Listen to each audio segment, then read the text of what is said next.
Hello, Miramar. I'm Commissioner Avril Cherasard, and welcome to Commission Corner. These conversations are your direct line to community news, upcoming events, and important conversations that matter to our city. And with that, we dive right in. Today, we have a trifecta of amazing gentlemen who work in, for, and with the City of Miramar, starting with none other than our Chief of Police, Mr. Delrish Moss. Welcome to Community Conversations with Cherasard. Thank you for having me. So, Chief, we are moving into the summer months, and it is a time for us to have some conversations with our families, our parents, our kids about safety in the home and safety in the community. Any first words you want to share with our families about making sure that they are safe in the City of Miramar during the summer months? Well, I think the first thing is to make sure that you're having conversations with your kids, that you keep that line open, and that dialogue will help you glean other things that might be possible. One of the things that's been an issue for years is swimming and water safety. Water safety is hugely important because we've had, unfortunately, over the course of many years that I've been in law enforcement, not necessarily here, but lots of drownings and things of that nature. So that's something to look out for. Another thing is to make sure that you've got trusted adults that can help you supervise your kids if you have to work, making sure that they're checked on, making sure that they have someone that they can report to so you know exactly where they're going, what they're doing, and who they're with. Awesome. So you did mention the swim safety. I know that some families have something called a pool watcher, and that's usually when you're having a birthday party, there's a lot of kids around, and you live in a home with a pool. You designate a responsible child to take a look at the pool area while everyone else is inside singing happy birthday or doing something, making sure there's never a child in the pool. So small things you can do make a big difference in making sure no kid is ever hurt at the pool. What are some of the most common calls your department gets involving youth and families? You know, believe it or not, we don't get a lot of calls that directly affect youth from families because usually parents figure they can deal with those things. One thing, though, that we get calls on that is concerning is when we get these calls of domestic violence or domestic conflict. One of the things that we have to remember as adults when we're having these conversations, and we're going beyond the pale of what we're supposed to do, kids are there, kids are watching, and they're absorbing this, and it's traumatizing for them. So one of the things that we encourage people to do is, one, if you're in a bad situation, get with our social workers, get with the police department to find a way out if the situation's that bad. But the other thing, too, is to remember that everything that affects you also impacts your children who are there watching and will be traumatized by those things. Indeed, children are the unfortunate secondary victims of domestic violence, and the effects can be lasting, so yes. Absolutely. One of the things that we're going to do here in the future is when I was at another department, we had something called the Teddy Bear Patrol. Okay. And that's where we got people to donate teddy bears. Every police car had a teddy bear in the car. So when they ended up on these calls where the kid needed something to escape into, they were able to retrieve that from the trunk, give the kid that so they can pay attention to that particular toy that becomes like a blanket of comfort. And it allows us time to talk with the adults and give the kids something to concentrate on. That is very sweet. And yes, anything you have to do with that coming up, please involve me, include me. I want to be able to be a part of that initiative when it comes out. I want to know, when it comes to safety, kids have some responsibility for their own person as well. What are some of the tips you can give some of our Miramar kids for their personal safety? Well, you know, with kids, there are a wide range of things. The first thing is to talk to trusted adults if you're having an issue or a problem. Second thing to do is remember that your parents will always find out what you've done. You don't want it to be a situation where they find out because you're in trouble. Mm-hmm. So my thing is to make sure that you're always communicating with your parents and make sure you do the things that your parents are telling you to do so that you're not getting into trouble. But the other thing, too, is when you're walking alone, when you're out and about, you want people to know where you're coming from and where you're going to. You want to make sure that you don't go anywhere that you haven't given your parents, gotten your parents' permission for. And you want to make sure that when you're walking alone and you see something suspicious, if you see that stranger kind of thing, you want to draw as much attention to yourself as possible if they're coming in your direction, and you want to run. Yeah, make a loud noise. I remember when we were doing karate training, as part of my training, I had to make loud noises to make somebody know I should be afraid of this girl. And so if somebody makes you feel uncomfortable, a loud noise is a way to bring attention to yourself for your safety. Absolutely, absolutely. Almost every kid these days has access to a cell phone, Yes. tablet, computer. Yes. So now more than ever, there needs to be conversations about safety online. What are some of the safety tips for online use? Well, I think one of the things that parents need to do, and I know they always talk about privacy and everything else, but monitor the computer as much as possible.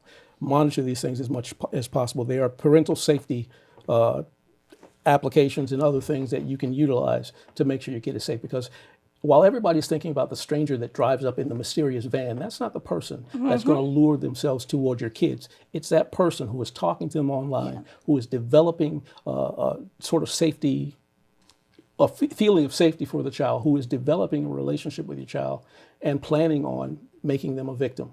We have to pay attention to what our kids are consuming on the internet. We have to pay attention to their social media platforms. We have to make sure that we know who they're talking to and why. So it really is, you have to, one, trust your parents, be honest with them, communicate, and take some responsibility in making sure that your family is aware of where you are and what you're doing. Online is a crazy, crazy place sometimes for your children. And that's where the traffickers lurk. In South Florida, trafficking is a huge, huge issue. How can and I'm going to use in this instance young girls, how can our young girls avoid some of the traps and pitfalls of human trafficking? Look, I think the first thing to remember is when people are talking to you very nicely online, they're masking a whole host of other things. That person who is wooing you, so to speak, is not necessarily your friend. What they're looking for is an avenue to exploit you. They're looking for an avenue to make sure that they can lure you in and get you away from home. They're not to be trusted simply because they tell you all the nicest things in the world. Remember, pretty packaging doesn't mean there's That's not right. danger behind it. So I think the biggest thing is be careful who you're talking to. Please stop sharing online pictures of yourself, especially those scantily clad pictures that young girls have been talked into, and young boys have been talked into to sending, because these people are predators. They're online looking for victims, and they're looking to lure you in. So make sure that you're not just trusting them because they say that you can. They prey on vulnerabilities, and they prey on materialism, and they prey on naivety sometimes. So Absolutely. a lot of things in play for making sure you're safe. Absolutely. And one of the things I think I need to mention also is that we have detectives who actually spend their time online looking for these predators, and sometimes they pose as the victims so that we can catch people who are doing this. And we work not just with the Miramar Police Department, but we also work with a consortium of other agencies to ensure your children's safety. It's community. It's efforts from all sides. It takes a village. We just apprehended, I think, about 15 in a sting who were trying to encourage young ladies to show up. And there was a sting just 3 days ago, and they netted 15 people. And that is who's been captured. Think about the amount of people who are out there who haven't been. It's time to be vigilant, and it's time to be aware, and it's time to not be a victim by avoiding some of the things that they look out for. Absolutely. It's just the old adage, if it sounds too good to be true, it probably is. With that said, let's talk about community policing and building trust with children and the police officer. How important is it for the police to show that they're friends and trustworthy to children? Look, I think one of the biggest things to remember is the police department, police officers are really part of the community who just have a responsibility. And that main responsibility is keeping you safe. Developing relationships with your local police, us working to develop relations with you is hugely important. That's one of the reasons why Miramar is probably one of the only cities in South Florida that has a school resource officer in every single school, plus 2 in the high schools. And a lot of that's about building trust. It's about building relationships very early on. But in addition to them, we have community resource officers in every neighborhood. Building those relationships also is hugely important, because what you ultimately want is a society that's comfortable with their police and knows that they're there for their safety. I can tell you, Chief Moss, you and the team have done an excellent job of making it obvious to the community that the police are our neighbors. We see the social media posts with the police playing basketball when they have spare time, with the police making sure that they're having engagement with the community. They're taking the kids shopping. They're making sure they have donuts. They get to see the police officers as protective human beings and not these firm, just people. You're a part of our community, and you love to feel that immersed feeling with our residents. I know our SROs are so loved. Our Yes. school resource officers. The kids, oh, they are so impressed. They are appreciative of the presence, but they're also so very pleasant with the kids. The smiles, the warmth, the little things they do in the morning when you're dropping the kids off to school, it matters to them to feel safe and appreciated by the police force. So thank you for doing excellent work with our City of Miramar entire police department. No, thank you. Thank you. And I understand you recently encountered one of our SROs who didn't, I guess he didn't know you were a commissioner at the time. Right. And I understand that was a very good experience. And Very that's the kind of pleasant. stuff we like to hear. Very pleasant experience. As I move around the schools, I do run into quite a few of the SROs, and he was the most welcoming. He had no problem with me parking in a kind of no park zone because the event was full, and he knew I needed to park. He made sure I parked, and he said, "I saw you were good." But at that event, another parent came up to me and told me, "Our school resource officer is amazing." I'm like, I know, I experienced it. And so commendations to him and everyone on the team who does such an amazing job. No, we thank you. And I made sure that your message got to him. Awesome, thank you. So I know the police department is absolutely involving themselves in the Play It Safe Palooza that's happening in the city of Miramar on May 30th at our Lakeshore Park. Tell me what the police is bringing out that day. Well, we're going to do a number of things that day. I know we're bringing out our K9. And we actually have one of the few dogs in the country in Delilah that is actually there specially trained to sniff out computer parts and things of that nature. There's only one in Broward County, and that's in Miramar. Delilah is also very, very friendly, so Delilah will be out there building relationships with young people and old alike.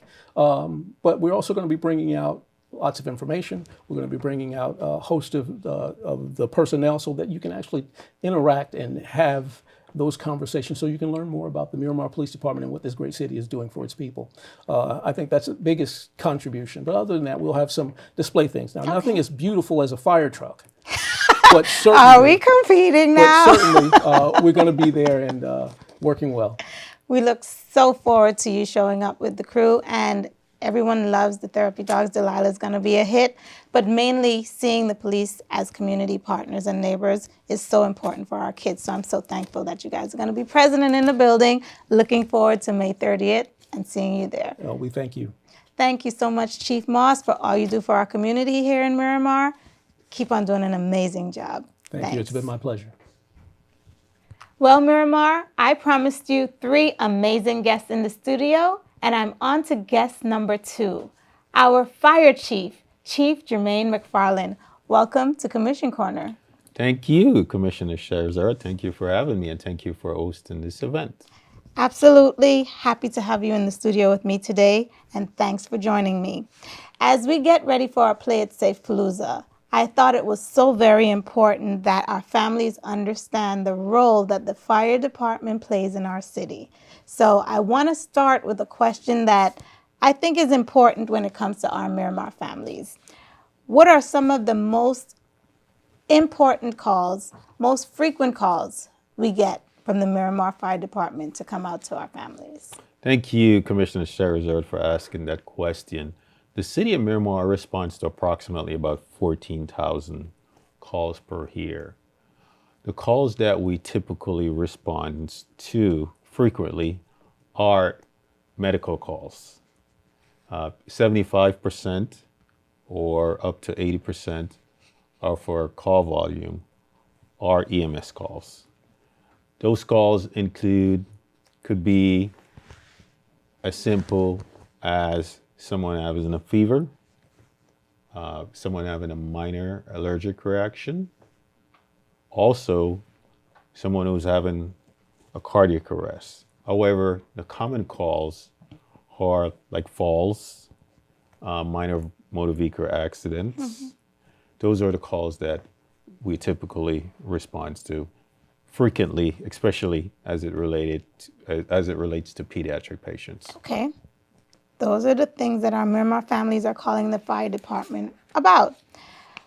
What are some of the situations that most people think are small and not an emergency, but they should be calling the fire department for?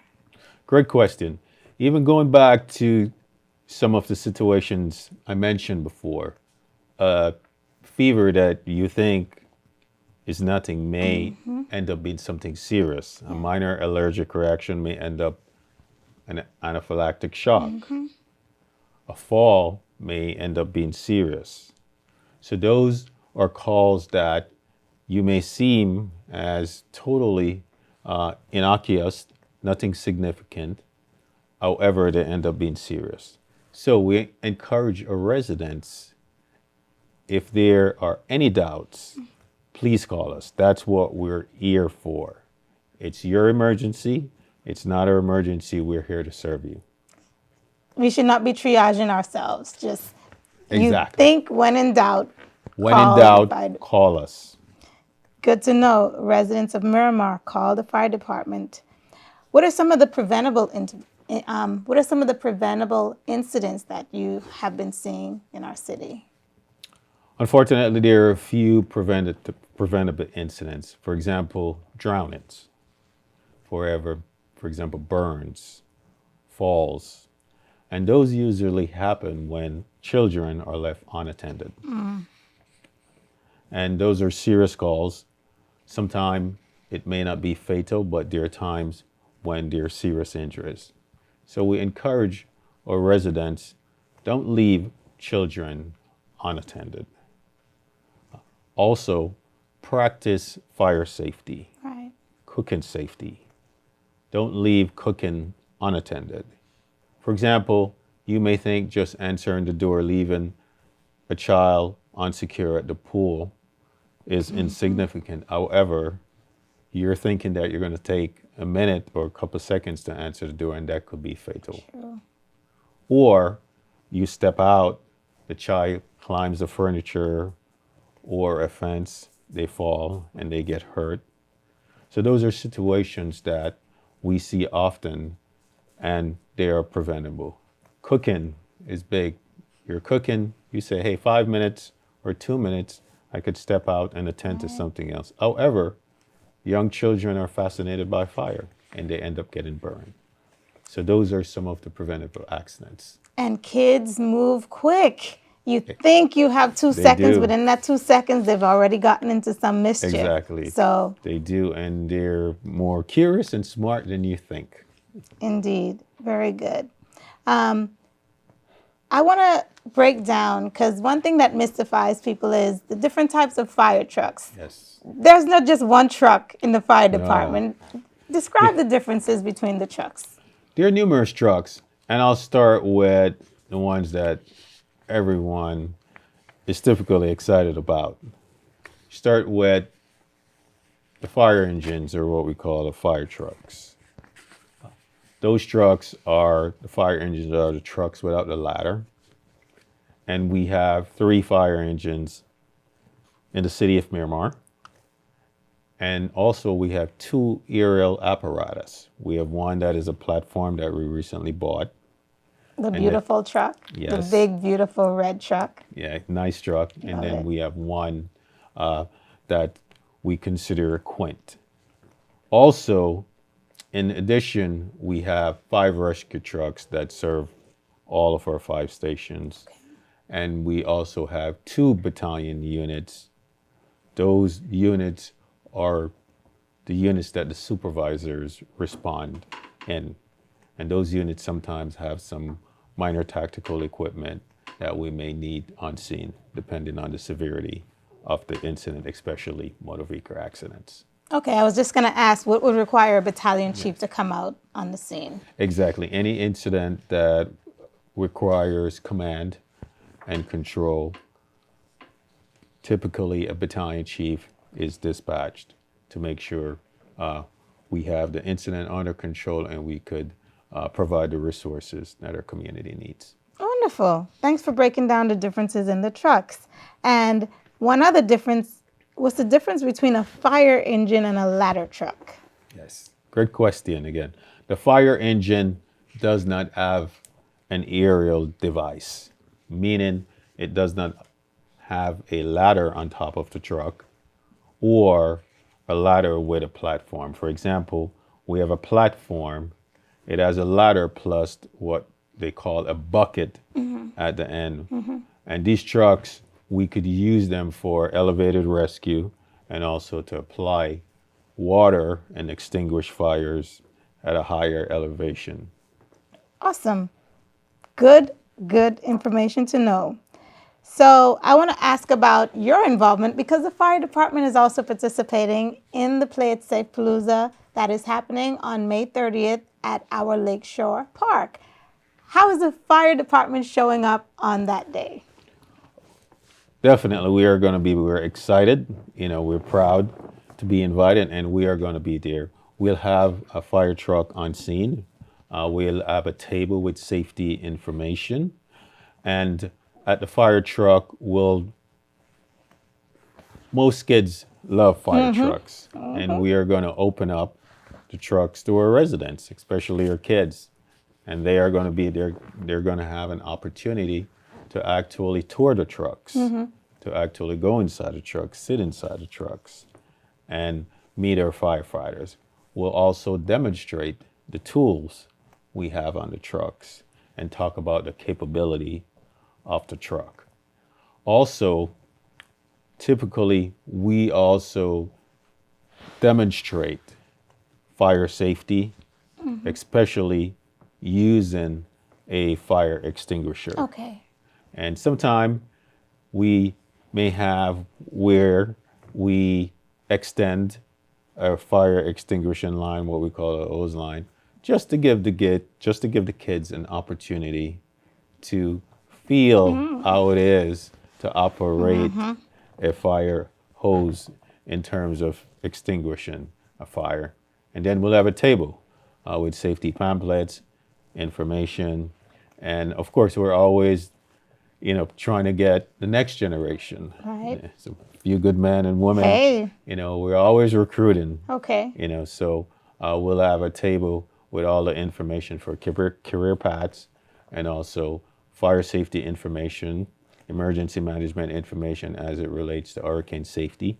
Next month is Hurricane Month, starting June 1st, and also fire prevention, smoke detectors, and anything fire related. You'll have all those information. Thank you. That was a great segue into a question that I have about fire and home safety. You mentioned fire extinguishers at home and getting the kids to get an experience of what that feels like to hold a fire extinguisher. What are some of the top 3 fire safety tips for kids and families at home?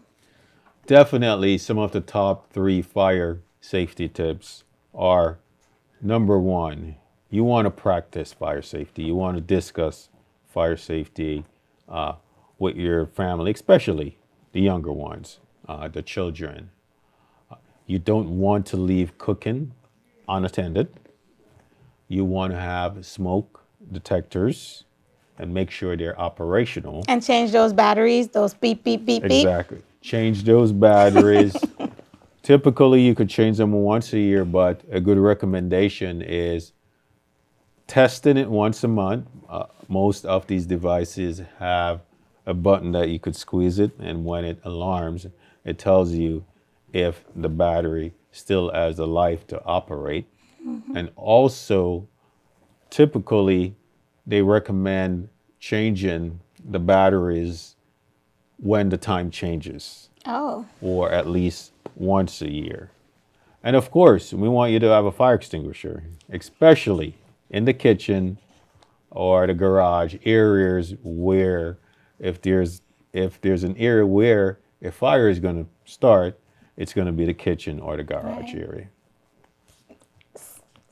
sensible things to hear and understand as a family. What should a family's fire escape plan look like? Perfect. Great question. Every family should have a fire escape plan. The first thing you want to do is sit down with your family, explain the importance of having a fire escape plan, and explain to them in times of emergencies, there may not be a means to communicate, and it may be difficult to see in terms of exiting the building or your residence. So we want to make sure that there are two means of egress, or what we call exits, out of every room. That's important. And we also want to make sure that we explain to them, in the event there's smoke and poor visibility, you want to stay low because smoke rises. And the more fresh air will be at lower, and visibility will be better than elevated. So we want to explain that to our children. Also, we want to make sure that we explain to them that we must have a meeting place True. outside when we exit the structure, because there has to be accountability. And these places could be places that are permanent. They have to be places that are permanent, stationary, like a mailbox, Right. a swing, or a tree that you have at a safe place. So when you exit, everyone could be accounted for, because what usually happens a lot of time, the folks or the pets exit the structures, and then sometime individuals go back in the structure searching for Right. their loved ones or their pets, and unfortunately they succumb to those injuries, especially smoke inhalation, that leads sometimes to fatalities. So that's big. That is so critical, because it didn't dawn on me. You're right. This is why people go back in, because they don't know where to look Exactly. for a loved one who they don't see, because there's no central meeting point. Very smart. And I know it's important for that meeting point to be a ways away from the property so that it's not involved in Exactly. possibly There's safety. smoke, safety, Yes. fire. Really, really good tips. That is so clear now to me, because I remember me practicing with my son at 6 years old. If something ever happens to mommy and there's something happening, which door do you close? Which I haven't done it for him in years, but I do really need to, like you said, come up with that escape plan. You mentioned two ways to exit: the room or a home. I wanted to make sure I Yes. understood. A room? Yes, Oh boy. because it depends on where the fire is. You got to figure out how you could safely exit that room. Maybe a door. Typically people are going to exit a building or a room the way they came in, but that may not be the case. May not be safe to exit. It may have fire or smoke, and you may have to exit through a window. So, is there a new code, and it may be an old code, that your window should be a size or a style that you can Yes, actually get through? Because I'm thinking about the windows in mine. I'm like, can I get through my window? Yes, the Florida building code requires that for life safety, that the window has to be at a certain height and a certain width, especially for bedrooms, so you could exit Good. in case there's a fire or some sort of emergency where you need to exit quickly. Food for thought. Maybe I need to go take a look. Can I fit? When should someone call 911, Chief? I've always said it's your emergency, it's not our emergency. When in doubt, call us. That's what we're here for. We're firefighter paramedics. We've responded to a duck in a drain. We've responded to someone just needs someone to talk to. So if you are having a scenario where you think there might be something going on, or you're feeling ill, or your family members are feeling ill and you're not sure, call us. That's what we're there for. Also, the system starts at the emergency dispatch level. Sometimes they'll ask you and they'll ascertain the relevant and important questions to figure out the assistance that you need. That's why we're here. Please call us. And Chief, I want to stop just personally and tell you, I have had to call fire rescue more than I'd like to in the last few months. And I can tell you the response time has been amazing. The bedside manner the presentation, their interaction with my loved ones, with the family around has been so, so good. And I wanted to commend you and your crew for being the professionals that you are and for how you service the residents of Miramar, myself and my family included. Thank you very much, Commissioner Cherasard. We're glad that we're there for your time of need or your family members' need. And that's the culture of the City of Miramar Fire Rescue and the City of Miramar. It's all about customer service. Our residents are family, and when we show up, we're there to provide A1 service without any doubt. And that's your latter question. If you need us, call us. We'll figure it out. Our Miramar Fire Department, led by the best and always recruiting for the best. Yes. Thank you for all you do for our city. Go Red. Thank you, Commissioner Cherasard. Thank you for hosting this event. Thank you for having me. I know the man and woman of the fire department is proud and eager to be part of this safety event. Safety starts first. I've always said our job is not just to respond to emergencies and mitigate emergency. Our job is to prevent emergencies. So anytime we have an opportunity to involve in any safety event or engagement with the community, we are there and we're excited and we'll have representation. Thank you, Chief McFarland, for joining me here on Commission Corner. Thank you, Commissioner Cherasard. Well, Miramar, I promise you a trifecta of amazing gentlemen today, and I know we have not disappointed. Number 3, we have Mr. Desmond, who's going to introduce himself to you, and we're going to talk a little bit more about what we have coming to the City of Miramar. Welcome to Commission Corner, Desmond. Thank you so very much, Commissioner, for inviting me.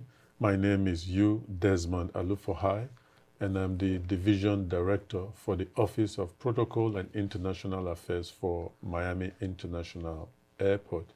And basically, our core mission is to facilitate the movement of dignitaries, VIPs, delegations, elected officials through Miami International Airport. But I'm here also today as the chair of the Global Africa Symposium, which you have graciously accepted to host right here in the beautiful city of Miramar. Always looking for the best and brightest when it comes to people and events in the City of Miramar. I am thrilled to be partnering with the organizations bringing Global Africa Symposium to the City of Miramar. Tell me about the history of this event. How did it come to be? Oh, thank you so very much for hosting the event for us. You were there last year, and we're so excited and grateful that you will be hosting the event under the auspices of the Africans in Action, Inc. So this event, we had the very first one last year, just to bring awareness to what is happening in the global Africa space. For those who do not know, Africa is a continent of 1.4 billion people scattered all over 54 nations. And there are many things that is happening in the African continent: Africa Rising, Africa Renaissance, and Global Africa. So there are more than 300 million diasporans of African descent. And so the Global Africa Symposium wants to reconnect those in the Global Africa diaspora with the motherland. And so we thought that we will use this as a platform to bring Africans and those of African descent together to reimagine Africa, to reconnect with Africa, and to begin to change the narrative of Africa. Because if we do not tell our story, nobody will, and so we want to dispense of the always negative things that the major media houses want to portray Africa. And we have so many examples that you say, oh, I didn't know that came from Africa. I didn't know that happens in Africa. By the way, let me give a shout out to my brother from Kenya, Mr. Sebastian Sawe, who won the London Marathon by being the first human to run a marathon for less than 2 minutes. Again, an Yeah. African. The diaspora is powerful. We are the diaspora. Absolutely. And I wanted to point out one thing you said earlier, the distinguishment between Africa being a continent and Africa being a country. So many of us of the diaspora tend to see Africa as one lump sum and northeast, southwest is just Africa as a country, but there are so many. You said 354? Of between 300 and 350 million of African descent who live outside of Africa. So you're right. Africa is not a country. There are 54 different nations in Africa, and Africa, of course, is the motherland. Everything is also the cradle of civilization. I mean, so we really want to get the message out. And Africa is not monolithic. It is not of one race. It is not of one language. It is not of one religion. We have white Africans. We have black Africans. We have Africans of all different hues and colors. So we want to make sure that everybody understands that Africa is so diverse.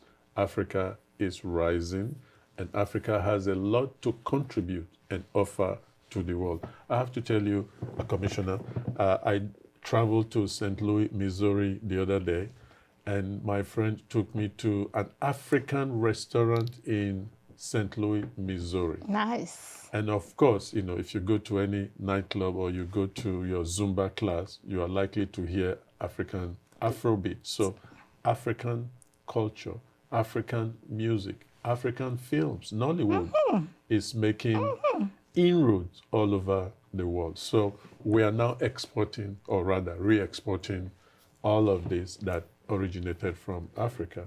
But we hardly get credit, Right. for all of this. A good example that I give again, which you have heard so many times, I always ask my audience, when was the first university founded in the Western world? Everybody knows that it is Harvard University that was founded in 1636. Now think about it. In 1636, the first university was founded in the Western world. The question is, when was the first university started in Africa? So the concept that Africans don't know how to read and write, Africans are dumb, Africans are, dark continent. The first university, the Sankore University in Timbuktu, Mali, was founded in 1100 AD. 1100. More than 500 years before Harvard University was founded. Africans were already studying and graduating students in all kinds of fields. Of course, we also know the longest continuous university in the world today is from Morocco.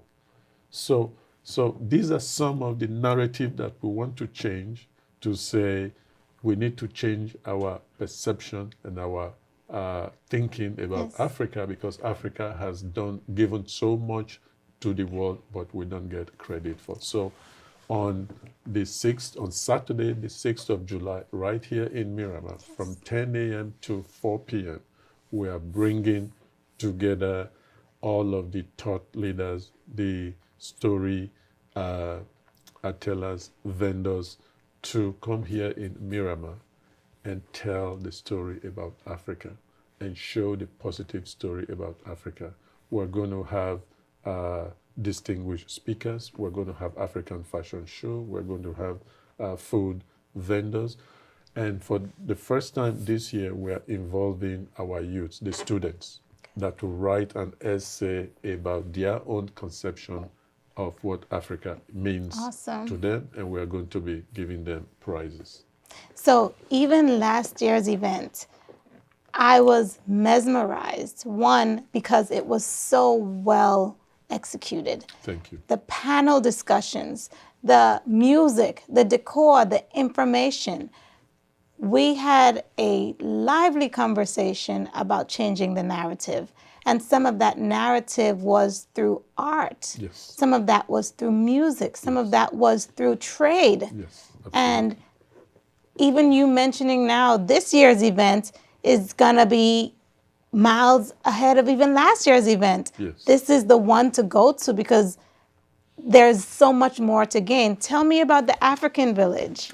Yes, in fact, that's one of the concept that we're adding as well. I go to a lot of events, of course, with my African outfit, and some people will ask me, "Oh, I've never been to an African event. I don't know of Africans in my community," and so I use the opportunity to say that there are many, many Africans who live in South Florida. They have associations, they meet once a month. And so thanks to your leadership, this year we've decided to create a global Africa diaspora village. Each African country and each African nation of African descent, St. Lucia, Haiti, Jamaica, Bahamas, will get a table.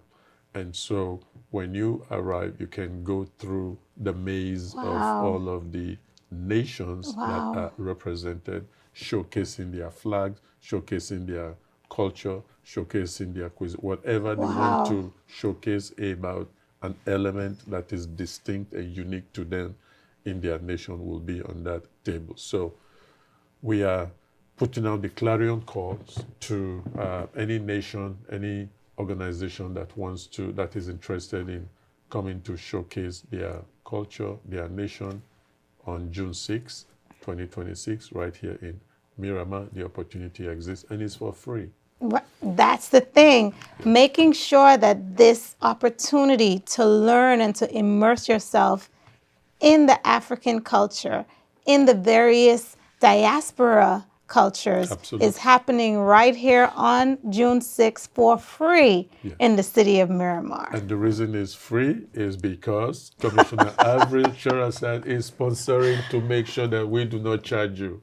That's right. The main thing for me is this is educational. Yes. And you don't put a value on imparting the type of knowledge that I gained last year at the event, which is why I was so hasty to come back. If you're doing it again, it's in Miramar, and I'm sponsoring it because I understand the value of understanding your heritage, and we trace back to Africa. Absolutely. Thank you so much. Thank you. Thank you for your opportunity again, for your leadership, and we look forward to seeing as many of you from South Florida. We have guests coming in all the way from Canada, from other states as well. And we hope that this will be bigger and better than what we did last year.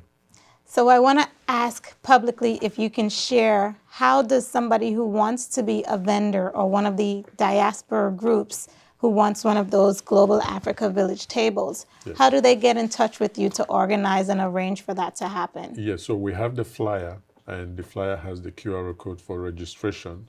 But please, by all means, do not hesitate to call me personally at 305-519-3550. That's Desmond Alufo-High at 305-519-3550. I'm thrilled. I'm excited. I already have a fabulous, straight from the motherland outfit to wear. It's supposed to be a secret, Commissioner. No, you're letting out the secret I just already. said I'm excited. I just said I'm too excited, but I am so ready to immerse once again. And I encourage all of our Miramar residents, whether you are diaspora or not, like you mentioned, this is global. And global includes everyone. This event includes everyone because knowledge and learning is for all. Thank you. Yes. Thank you so much, Commissioner. As you always say in all of your emails, thank you for caring. Thank you for your dedication, and thank you for your heart. Oh, she's just the best. This is what I said. We would have amazing young men in our studio today, and you have been no less than amazing. Thank you, Thank you, Mr. Desmond, for joining us. And before we go, one last plug for the date, time, and location for on Saturday, June 6, 2026, right here in the beautiful city of Miramar City Hall from 10 a.m. to 4 p.m. Come and enjoy African music, African cuisine, African culture, and come and win prizes. You might be the lucky one to win a prize to fly all the way to Africa and back. We're looking forward to welcoming you to the city of Miramar. Thank you so much, Desmond, for keeping this event here with us right here in Miramar. Thanks for joining me today. Thank you, Commissioner. That wraps up this month's episode of Commission Corner. Fun fact, did anyone notice that I had 3 chiefs in the building? Our chief of police, our fire chief, and chief of protocol for Miami International Airport. And he's also a true African prince. Finally, a reminder that it's important to attend and participate in our commission meetings. Let's keep working together to build a stronger, safer, more united Miramar. Until next time, stay safe, stay informed, stay engaged, stay Miramar strong.